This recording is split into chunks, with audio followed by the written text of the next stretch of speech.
going on, guys? Thanks for tuning in to another episode of Niners News here on 49ers Hive. My name is Zach Hernandez, and as always, I am joined by my co-host, Matt Llewellyn. And today we're going to be discussing whether or not the fan base should start questioning if Kyle Shanahan is the right man for the job. Matt, it seems like it's kind of been, non-question up until this point, but after the Week 4 loss against Seattle Seahawks, we saw a lot of fans online talking about, hey, man, I don't know if Kyle's the right person for this. He's a good play caller, but is he a good head coach? Do you think those critiques are fair? I think they're fair to a certain extent. I'm not ready to jump on the bandwagon of we need to get rid of him, that he definitely needs to go. But we definitely have to take a look and see what's going on with just how he approaches things and how he's approached the Trey Lance situation, the Jimmy Garoppolo situation, how he's approached the draft. People can say what they want, but I have my own theories about him on the draft, mainly being that it's a wonder that the 49ers draft picks tend to get better in later rounds when Kyle probably didn't have the time to scout that far down. His play calling has been hit or miss in terms of when he's passive when he needs to be aggressive. He's aggressive when he needs to be passive. There are things that he kind of outthinks himself. He thinks himself into a circle, which, isn't to the benefit of the team. The talent is clearly there, though. You know that the play designs are really good. You just wonder if maybe he would be better off as a coordinator than a head coach. I think that he is a little surly. There are definitely issues there, but I'm still not ready to jump off the bandwagon. And he just got an extension last season, so it's not like he's going to go anywhere, at least after this season. But maybe question a little bit why Kyle isn't growing, why Trey Lance is so woefully underprepared for, his insertion into the lineup, where I can't tell you one thing or another that he's improved upon since he got drafted. I just, it's the same kind of deer in the headlights look he had in the preseason is similar to what we saw yesterday. And he played relatively well in terms of for a rookie quarterback, but you would have hoped that there would have been some sort of package for Trey Lance to kind of do the things that he needed to do.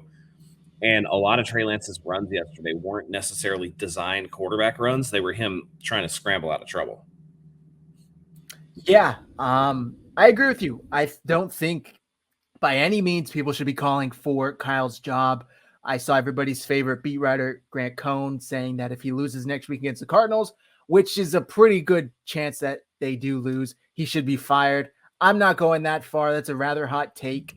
That's crazy talk. That's crazy town. It's not even going to be close to happening. That's Grant just like taking like what the topic that we're talking about and blowing it up to Grant Cohn's scale. That's what he's doing essentially. But I mean, that's absolutely wild.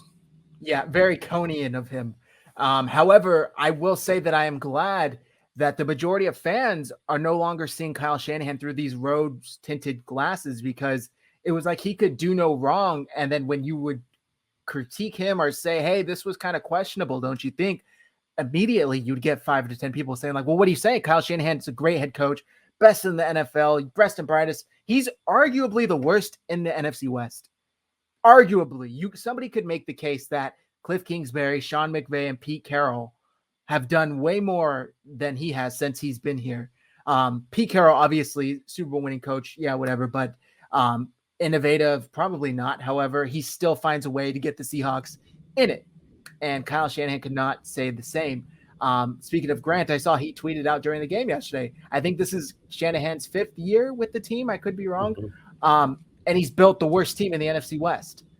Now, will that change if Trey Lance catches the ground running and finds a spark? Yes, of course. However, the secondary has been neglected for nearly the entire time they've been here. The offensive line has been patchwork at best.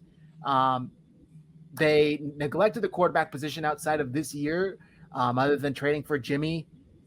And I do think not only that's just in kind of the roster building status, but when you look at the play calling, the way he goes about his team, I also think there's reasons to critique Kyle Shanahan fairly.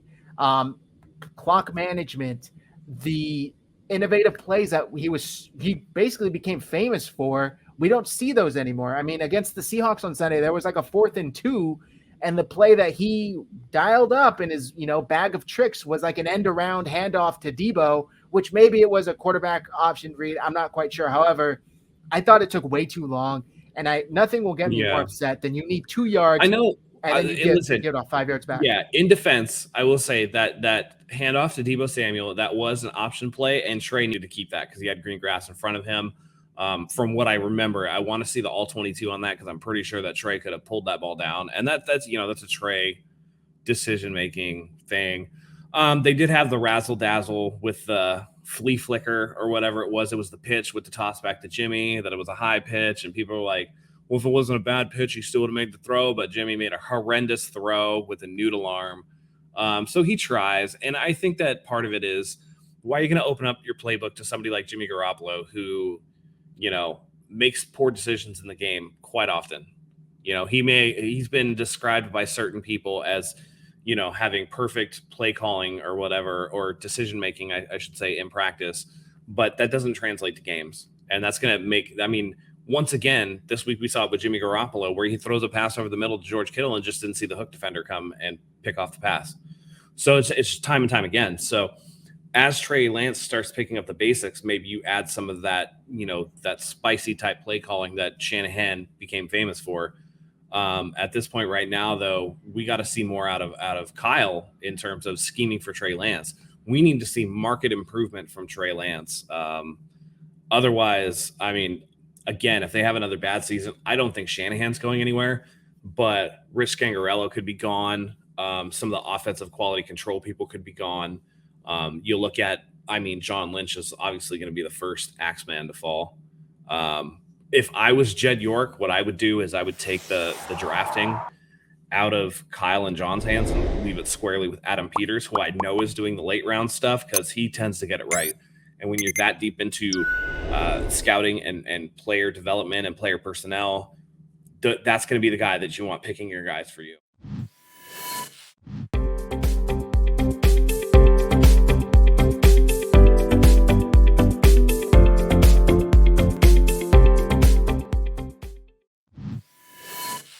It's just not, whatever they're doing is not working right now, and they need to figure it out quick. Otherwise, 49er fans, we're going to be going through another head coach and another general manager and, turn the page. Yeah, and then the quarterback that they handpicked is going to be left here, perhaps starting a new offensive scheme. I think you hit the nail on the head, though, Matt. They need to maybe rein back some of the control and power that they've given Kyle Shanahan. It was almost like Jed York finally found a head coach that, one, the fans liked, and two, there was some optimism around, and three, found some success. And he was like, have it all. You can have everything you want, whatever you want, however many years, you name it. You want to pick the players. You want to have final say. You want to do whatever, you got it. And that really hasn't worked out. So how about let's try it another way? Let's try Adam Peters, maybe gets final say. Yeah. Because it's tough. It's the unfortunate part of desperation, right? Yep. Where you give a first-time head coach who is a name, who does have skill as a coordinator or whatever, but you give him too much because you're desperate to just get that guy, right?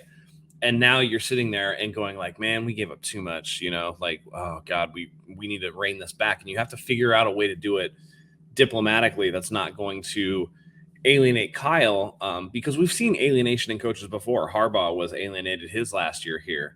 Some other guys, I know that towards the end, Bill Walsh was having friction with Carmen Policy. It's just, there are ways to go about it, and they have to be very diplomatic with how they're going to do this, because it behooves them to let the real personnel people make the choices. Everybody will quote the famous Bill Parcells interview where he says, if you want me to cook the dinner, at least let me shop for some of the groceries. That's cool, man. You can pick up the coriander, but like the meat is going to be picked by the chef. You know what I mean? Like, it's not Kyle.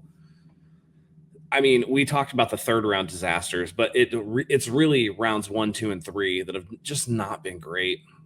We've had some, obviously Nick Bosa is an incredible talent. But I mean, that was almost so obvious, right? Yeah, I was going to say the ones that fell into their lap have right.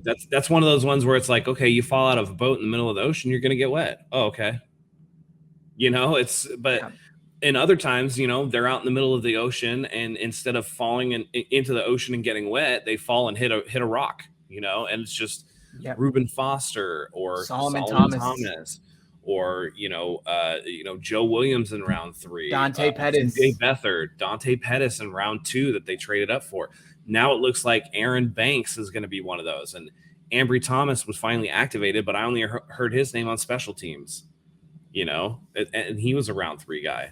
So you're looking at all of these early round picks that are just flaming out and not working. And, you can count on one hand the ones that are even, still on the team. I mean, McGlinchey might be gone after this year because he's still, he's playing better than he did last year, but he's still struggling.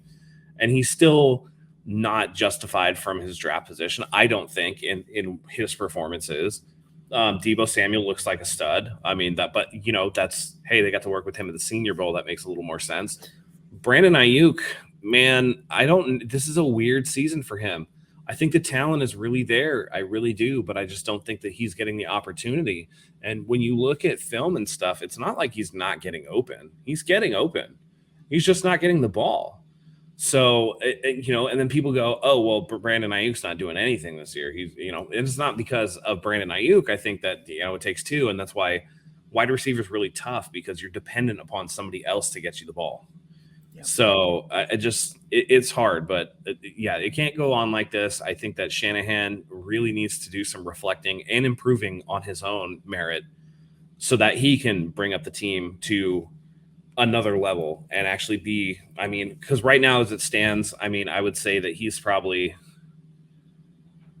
I'd still say he's at the top of the division in terms of coaching. I think him and Sean McVay are the best. I think that people are having a little bit of recency bias for Cliff Kingsbury, who got fired from his Big 12 school and couldn't win with Patrick Mahomes. And I think that Pete Carroll is kind of losing touch. He's supposed to be a defensive guy, and their defense has been awful for years. So it's essentially, Bobby Wagner and Russell Wilson keeping that team afloat. But, he could be quickly out the door if he doesn't do something to change, because obviously something is not working. Yep. Well, guys, we're going to leave it there. Also, one last thing I want to add in is perhaps the way he talks about these players in the media doesn't rub them the right way. There was a quote that I think was taken out of context by guys like Lombardi talking about that's why Trey was the number 2. Second string thing. Yeah. And Kyle was basically saying he didn't get the looks in the practice before leading up to it because that's why he was a number 2. Number 2s don't get that sort of practice and reps.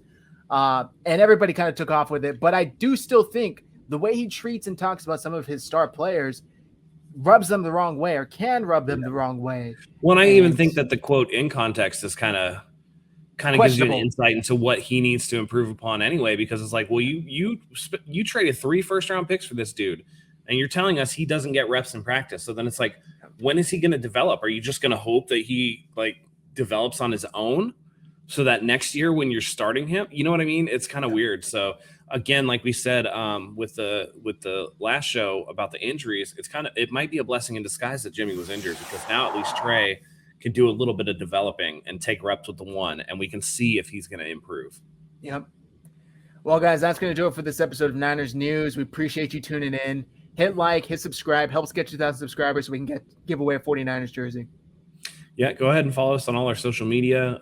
Come join us on our live shows. Watch Niners News. We're bringing you new content all the time. We love having you here. And until next time, go Niners.